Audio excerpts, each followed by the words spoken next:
அதுதான் இன்னைக்கு நீங்க உலகத்துல எவன்பாடுனா புதியதொரு உலகம் செய்யும் கெட்ட போரிடும் உலகத்தை வேரோடு சாய்ப்பவன் பண்ணது எந்த ஆர்த்தம் புரட்சி பாவலன் தான். அவனுடைய பேரனும் பேத்திகளும் கெட்ட போறனால வேரோட சாஞ்சிச்சு ஈழத்துல. அதானே அது சிக்கல்.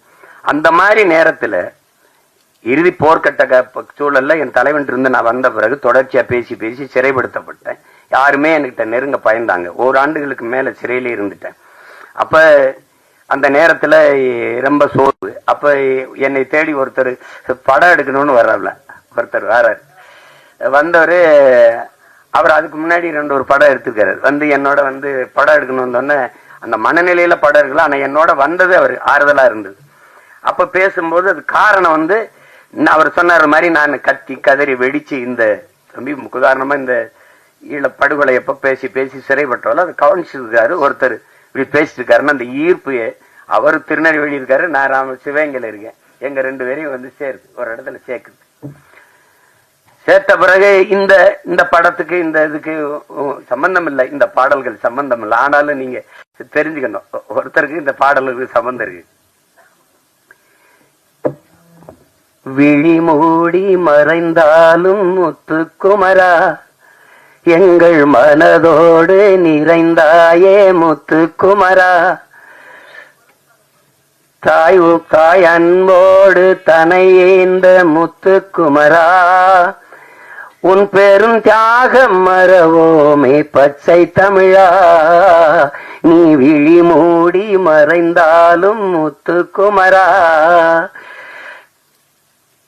எங்கள் நீ மனதோடு நிறைந்தாயே முத்துக்குமரா,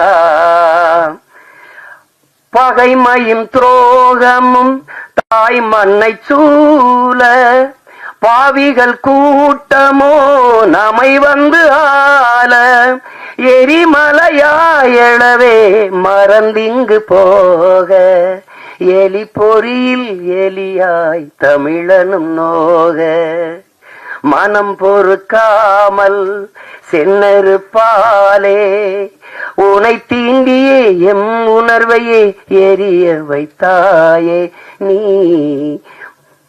இந்த பாட்டு இருக்கு பாருங்க.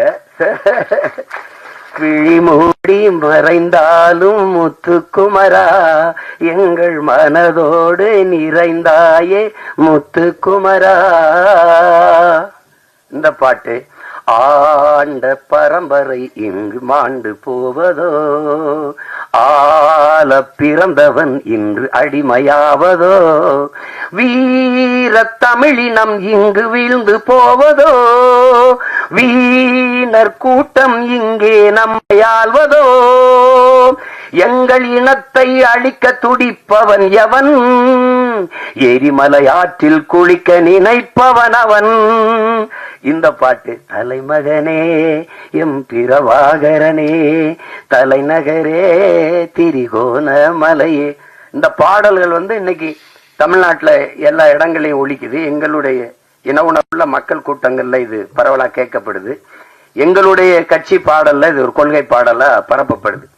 இந்த பாட்டை வந்து 2010ஆம் ஆண்டு இதை தயாரிச்சு நாங்க செய்யறோம். இது தம்பி இசைவேந்தன் ஒரு தம்பி எழுதின பாட்டை என்னுடைய அன்பு மைத்துனர் கவிதாஞ்சனை வச்சு இந்த பாடல்களை பதிவு செஞ்சோம். அதுக்கு அன்றைக்கே 10 லட்சம் ரூபாயை செலவழிச்சு இந்த பாட்டை பதிவு செய்து கொடுத்த தம்பி தான் என்னுடைய ஆறுயிர் தம்பி கார்வண்ணன் அவர்கள்.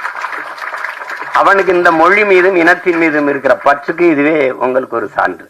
நாங்க 2 பேரும் இணைந்தோம் அப்படின்னா மொழி அழிந்தால் இனம் அழிந்து விடும். தமிழ் இல்லைனால் தமிழர் இல்லை, தமிழர் என்ற இனம் இல்லைன்னா நாடு இல்லை, எவ்வளவுதான். இங்க எல்லாரும் தமிழ் தேசிய அரசியல் தமிழ் தேசிய அரசியல்னா ஒரு தீண்டத்தகாத வார்த்தை போலவும் வேற்றுக்கிற சொல்பவரும் மொழி காக்க, இனம் காக்க, மண் காக்க, மண்ணின் வளம் காக்க, மண்ணின் மக்களின் நலம் காக்க, அந்த மக்களின் மானம் காக்க ஒரு அரசியல் இருக்கு. அந்த அரசியல் தான் தமிழ் தேச அரசியல். இதெல்லாம் தேவையில்லைன்னா இது தேவையில்லை. அதான் சொல்றான்ல, இது தேவை. எங்கள் முன்னவர்கள் கே.பி. விஸ்வநாதனோ அண்ணல் தங்கவோ மறைமலையடிகளோ அல்லது சிவானந்தமோ சிங்காரவேலரோ ரெட்டமலை சீனிவாசனோ ஐத்தியாச பண்டிதோ மாப்போசியோ சீபா ஆதித்தனாரோ வரும்போது அவனுடைய பேரன் சீமா நிக்கிற புறச்சுழல் இல்ல. அன்னைக்கு காவிரிகள் தண்ணி கேட்டா அடிச்சு விரட்டல. அன்னைக்கு கச்சத்தீவை பறித்து கொடுத்துட்டு சுட்டு சுட்டு 840 மீன் வந்து சுட்டு போடல. மீத்தேன் எடுப்பு பூமி தாய் ஈரக்கொலை அறுக்கல. அணுவுல ஸ்டெர்லைட் இப்படி நச்சு ஆலைகளை நிறுவி எங்களை கொல்லல. எதை தேடினாலும் இந்த அரசியல் தேவைப்படுது. தேவைதான் கண்டுபிடிப்பின் இந்த அரசியல் வேணுமா, ஜெயிக்குமா ஜெயிக்காதா, அதை விட தேவையா தேவையில்லையா, அதுதான் கோட்பாடு. அப்ப அந்த அடிப்படையில் நாங்க இணைந்து பணி செய்தோம். என் தம்பி என்னோட ஒரு தம்பி, அவன் உணர்வால இணைந்தாலும் உறவான ஒரு உயிரான தம்பியா எனக்கு முதன்மை தளபதியா களத்துல நின்னா என் தம்பி கார்வண்ணன். அவன் நாங்குநேரி தொகுதியில 2016ஆம் ஆண்டு நாங்க 234 சீமா வர்றாப்புல 234 பேர் முதல்ல இருக்கானா கட்சியிலன்னு கேட்டாலாம் இருக்கு. இப்ப மறுபடியும் போட போறானா தனிச்சுன்னு கேட்கிறாலும் இருக்குது. அப்ப போட்டோம். அதுல நாங்குநேரியில ஒரு தளபதியா நின்று களத்துல பணி செய்தவன் என்னுடைய தம்பி கார்வண்ணன்.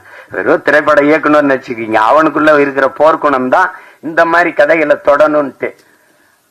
அன்னைக்கு அவனுக்கு ஆதரவு இல்லை, இன்னைக்கு அண்ணன் இருக்கு, அண்ணனுக்கு பின்னாடி பெரிய படை இருக்கு, அதனால அவன் ஒண்ணும் இல்ல.